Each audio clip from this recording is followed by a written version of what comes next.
Hello, everyone, and welcome back to the Jaime Perez show. It's been quite some time since I've ever made an episode. Figured now is a good time more than ever. A lot has happened since I last made an episode. An entire pandemic has been going on. I've been back at home in Arizona. Lots of personal struggles, both with mental health and other external factors. It would be fair to say that this year has been challenging and difficult. It would be an understatement, really, to say such a thing. But today I want to talk about something very important, and that is politics. I'm pretty sure I've probably talked about it before on the podcast. If not, well, then this would be my first time. But I wanted to take the opportunity today to talk about the way that politics is set up in America today, for one. And two, my understanding of how disgruntled many people in this country have become with the way that our government has been functioning, with the path that politics has taken. It's not necessarily a fun episode today, not, exciting, more of just an act of disappointment. It's a form of me coping with the struggles that I've witnessed in the democracy that we live in. I want to begin by talking about the political structures of this country, how fucked up they are. For one, the two-party system, a mess. It just does not work. It's been failing Americans time and time again. The reason I bring it up is because the insurrection we saw on January 6th, with Trump supporters storming the U.S. Capitol, is just one of the many examples of the destruction that can be caused by the polarization we are witnessing in this country. And it's not necessarily because of, the fact that a two-state party exists, or a two-party state, exists, that we're seeing these issues. But it's the fact that that polarization has become an integral part of its existence. We can't have a two-party state without there being divide and hate now. And it's unfortunate. People should be allowed to express their views. But another unfortunate fact about this two-party state is that the Republican Party has created a platform for white supremacy, for hate, and for all-around complete scum. I'll say it. The Republican Party has established a base for scum. And there's no way that they can ever excuse themselves for the people that they have enabled. White supremacists, Nazis. They have enabled misogynists, homophobes, people of all kinds, not saying that they didn't exist before what happened, but they've given them that megaphone to amplify their voices, to spread the hate, to say what they want, and to do as they please without consequence. I had a feeling of rage watching these white people terrorize our country, watching these white terrorists come into a Capitol building and tear it to shreds.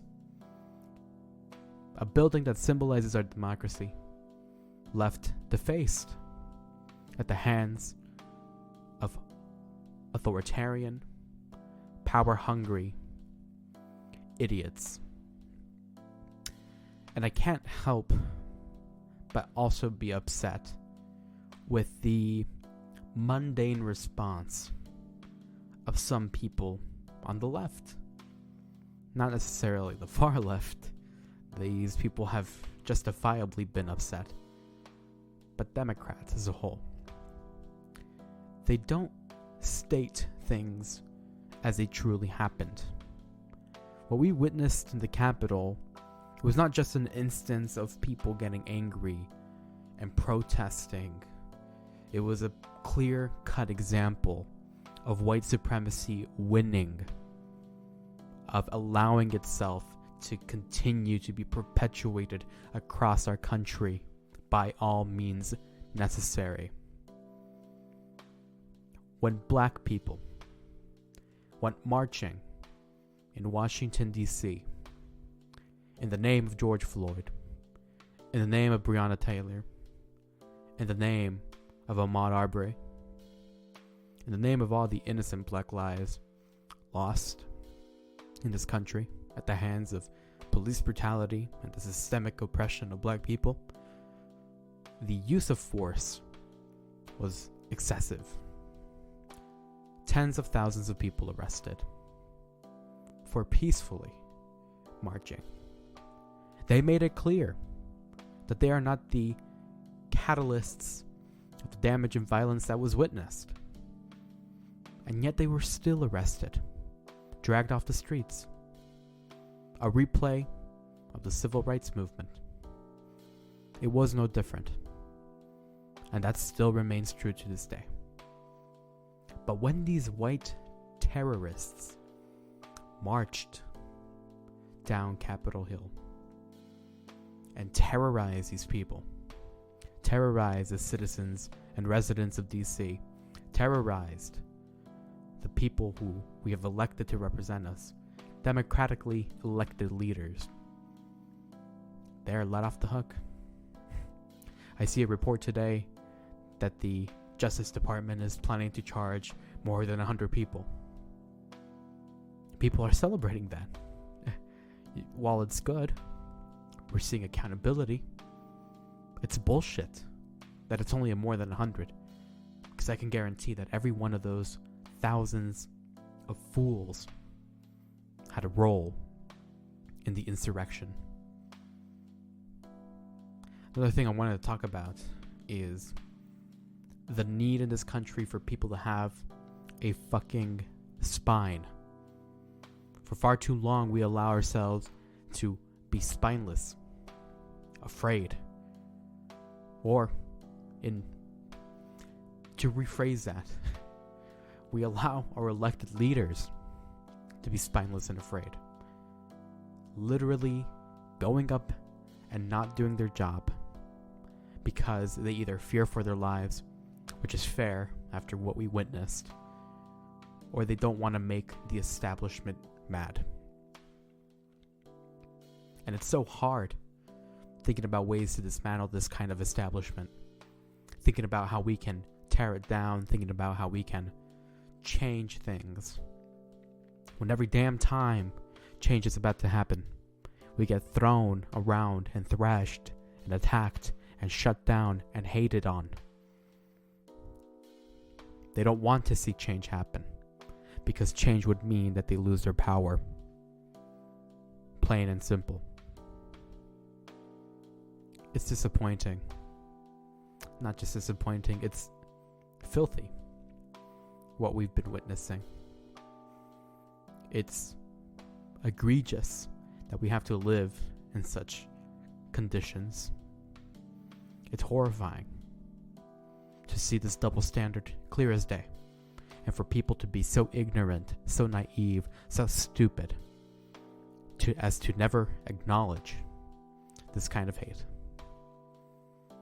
And that's why I decided to record this podcast, because I've had this welled up in me for so long. It's hard to express this anger in 140 characters on Twitter.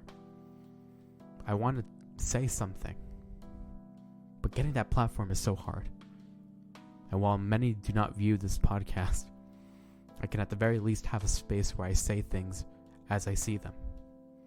And I can speak on things through my own truth, without the fear of being scrutinized or shut down by people who have no understanding of the pain that many people of color feel in this country. I want to say what I want to say without the fear of being questioned.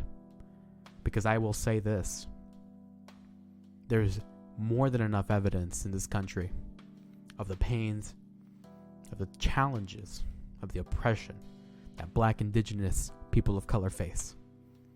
And to have their disgust being questioned at every turn is draining, both emotionally and physically.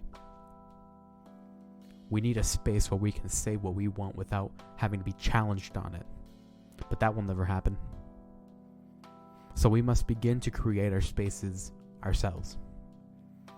And that's why today at 12:16 a.m., I'm sitting here recording a podcast episode out of the blue. Improvised.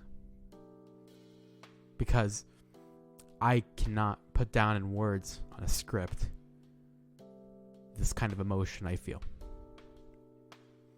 And I hope I can make more episodes in the future.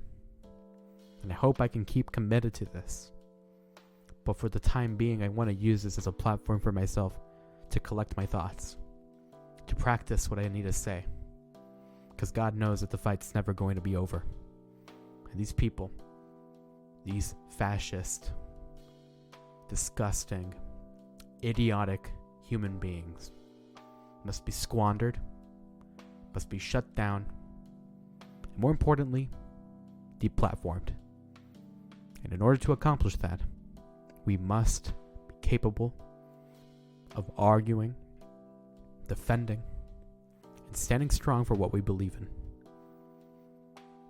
I hope that next time, in my next episode, I can have a more positive tone.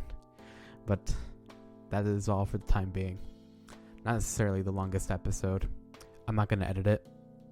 I kind of like the idea of having everything be unfiltered. And really hope that, I can harness this courage again next time. Thank you all for tuning in. Thank you all for listening. And love you all. Take care.